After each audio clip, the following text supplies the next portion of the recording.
Prakash Raj controversy, court ने जारी किया नॉन बेलेबल वारंट। क्या है 4 राज्यों में 4 वोटर आईडी वाला मामला। दोस्तों, क्या एक ऐसा अभिनेता जो फिल्मों में अपनी दमदार एक्टिंग और बेबाक बयानों के लिए जाना जाता है, अचानक गिरफ्तारी के खतरे का सामना कर सकता है? क्या कई राज्यों में वोटर आईडी होने का आरोप किसी स्टार को अदालत तक खींच सकता है?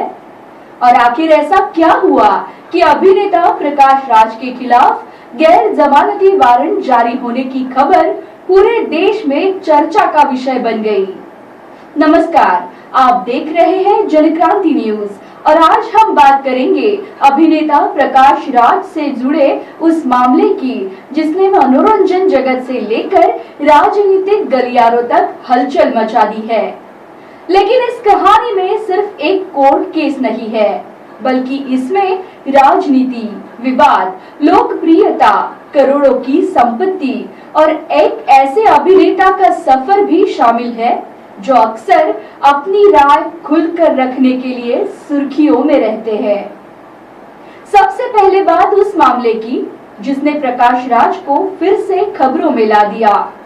रिपोर्ट्स के मुताबिक बेंगलुरु की एक अदालत ने प्रकाश राज के खिलाफ गैर जमानती वारंट जारी किया है। मामला नया नहीं है, इसकी शुरुआत साल 2019 में हुई थी। उस समय एक अधिवक्ता ने शिकायत दर्ज कराई थी कि प्रकाश राज का नाम अलग-अलग राज्यों की वोटर लिस्ट में दर्ज है और उनके पास एक से ज्यादा वोटर आईडी होने की आशंका है। शिकायत में दावा किया गया है कि उनका नाम कर्नाटक, तमिलनाडु और तेलंगाना समेत कई जगहों पर मतदाता सूची में मौजूद था। भारतीय चुनाव नियमों के अनुसार एक नागरिक का नाम केवल एक निर्वाचन क्षेत्र में दर्ज होना चाहिए। आरोप यही है कि इस नियम का उल्लंघन हुआ है।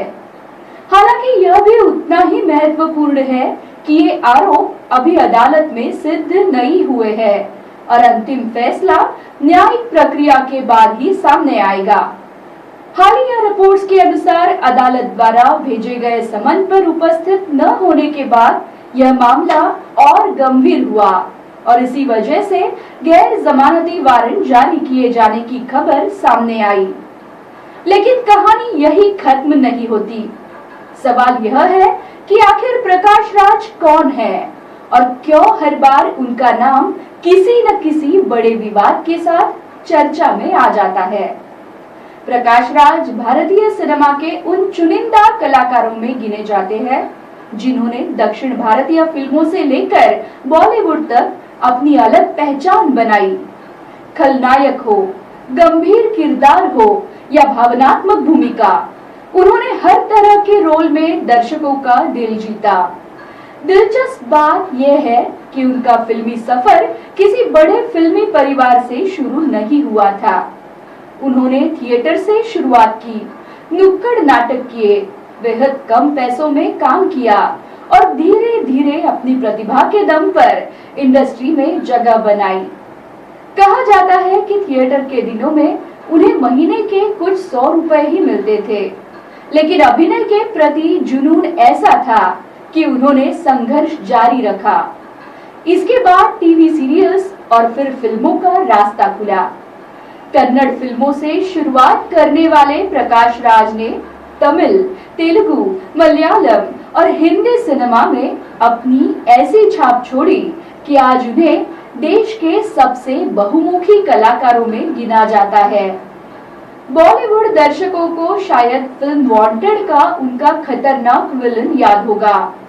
इसके बाद सिंघम, दबंग 2, हीरोपंती, पुलिसगिरी जैसी फिल्मों में भी उन्होंने अपनी दमदार मौजूदगी दर्ज कराई। लेकिन फिल्मों से ज्यादा कई बार उनके राजनीतिक और सामाजिक बयान चर्चा में रहे। प्रकाश राज अक्सर सरकार की नीतियों पर खुलकर राय रखते हैं, चाहे नागरिकता कानून का मुद्दा हो, शिक्षा व्यवस्था का सवाल हो या किसी आंदोलन का समर्थन, वे बिना झिझक अपनी बात रखते रहे हैं। यही वजह है कि उनके समर्थक उन्हें बेबाक आवाज मानते हैं, जबकि आलोचक उन्हें विवादों में रहने वाला अभिनेता बनाते हैं। कई मौकों पर उनके बयानों ने राजनीतिक बहस को जन्म दिया। रामायण, सनातन धर्म, भाषा विवाद और केंद्र सरकार की नीतियों पर दिए गए उनके वक्तव्यों को लेकर भी बड़ा विवाद खड़ा हुआ था। अब जरा उनकी निजी जिंदगी की तरफ चलते हैं। प्रकाश राज का जीवन केवल सफलता की कहानी नहीं है, बल्कि इसमें कई भावनात्मक मोड़ भी आए। उनकी पहली शादी अभिनेत्री ललिता कुमारी से हुई थी। इस विवाह से उनके 3 बच्चे हुए, लेकिन परिवार पर उस समय दुखों का पहाड़ टूट पड़ा जब उनके छोटे बेटे का एक हादसे में निधन हो गया। बताया जाता है कि इस घटना ने पूरे परिवार को झकझोर दिया और समय के साथ पति पत्नी के रिश्तों में भी दूरी आ गई। आखिरकार दोनों अलग हो गए। बाद में प्रकाश राज ने कोरियोग्राफर पोनी वर्मा से विवाह किया और उनके परिवार में एक बेटे का जन्म हुआ। अब बात करते हैं उनकी संपत्ति की, क्योंकि इंटरनेट पर यह सवाल सबसे ज्यादा पूछा जा रहा है कि आखिर प्रकाश राज कितने अमीर हैं। मीडिया रिपोर्ट्स के अनुसार प्रकाश राज की कुल संपत्ति लगभग 50 करोड़ रुपए के आसपास बताई जाती है। वे एक फिल्म के लिए करोड़ों रुपए फीस लेते हैं। इसके अलावा उनकी अपनी प्रोडक्शन कंपनी भी है। मुंबई और चेन्नई में उनकी संपत्तियां बताई जाती है और उनके पास एक फार्म हाउस भी है। अभिनय, निर्माण और अन्य व्यावसायिक गतिविधियों से उन्होंने अच्छी खासी संपत्ति बनाई है।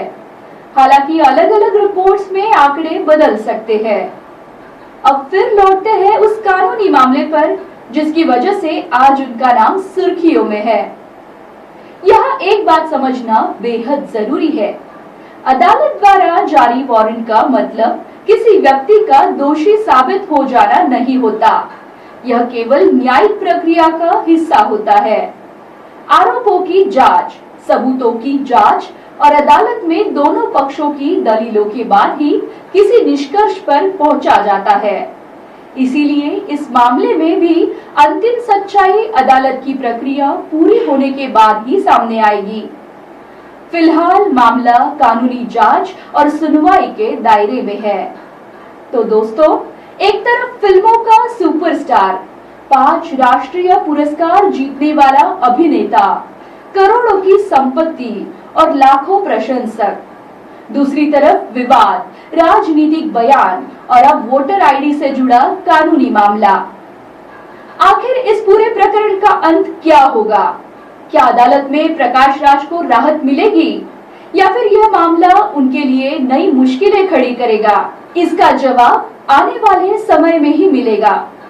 फिलहाल आप इस पूरे मामले को किस नजरिए से देखते हैं? क्या आपको लगता है कि इस मामले की निष्पक्ष जांच होनी चाहिए? क्या सार्वजनिक जीवन से जुड़े लोगों को चुनावी नियमों के मामले में ज्यादा जिम्मेदार होना चाहिए? अपनी राय हमें कमेंट बॉक्स में जरूर बताइए। अगर आपको ये रिपोर्ट पसंद आई हो तो वीडियो को लाइक करें, ज्यादा से ज्यादा शेयर करें और देश दुनिया की ऐसी ही बड़ी खबरों के लिए जनक्रांति न्यूज को सब्सक्राइब करना बिल्कुल न भूलें। धन्यवाद।